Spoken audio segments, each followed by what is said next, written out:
হেফাজতে ইসলামের আমির আহমেদ শফির জানাজা ও দাফনের প্রস্তুতি সম্পর্কে জানতে হাটহাজারী মাদ্রাসা থেকে সরাসরি যুক্ত হচ্ছি আমাদের প্রতিনিধি মনিরুল ইসলামের সঙ্গে।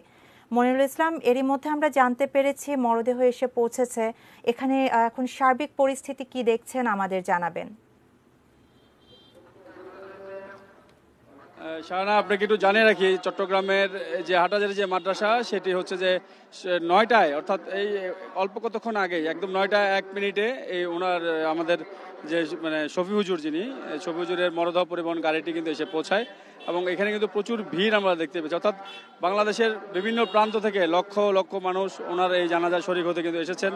আমরা যেটি দেখতে পেয়েছি যে সকাল থেকে দূর দূরান্ত থেকে অনেক ভিড় আমরা এখানে দেখতে পেয়েছি। আর এইখানে কিছুক্ষণ আগে মরদেহ পরিবহনকারী গাড়িটি মাদ্রাসার ভিতরে প্রবেশ করেছে এবং জোহরের পরেই এখানে কিন্তু জানাজা অনুষ্ঠিত হবে বলে আমাদেরকে মাদ্রাসার পক্ষ থেকে জানানো হয়েছে।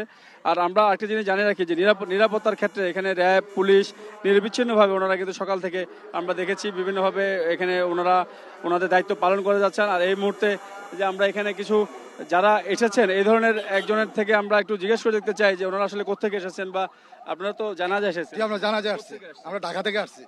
কখন রওনা দিয়েছেন? আমরা কালকে রাত্রে 12টা বাজে রওনা দিছি। জি, এখন এসে পড়ছি। আপনি শুনছিলেন যে আসলে দেশের দূর দূরান্ত থেকে এখানে যে হুজুরের জানাজাতে ওনারা আসছেন এবং এখন পর্যন্ত আমরা মানুষের ঢল কিন্তু লক্ষ্য করতে পেরেছি। আর এটিকে কেন্দ্র করে যে নিরাপত্তার কথা যেটি বলেছি সেটি কিন্তু র্যাব, পুলিশ থেকে আরম্ভ করে যারা আইন শৃঙ্খলা রক্ষাকারী বাহিনী আছেন তারা কিন্তু প্রচুর নিরাপত্তা বলয় কিন্তু গড়ে তুলেছেন। আর চট্টগ্রামের হাটহাজারী থেকে মাদ্রাসা থেকে এই ছিল আমার সর্বশেষ। শাহানা। মনিরুল ইসলাম, আপনাকে ধন্যবাদ। দর্শক, হাটহাজারী মাদ্রাসা থেকে আমাদের সাথে যুক্ত হয়েছিলেন প্রতিনিধি মনিরুল ইসলাম।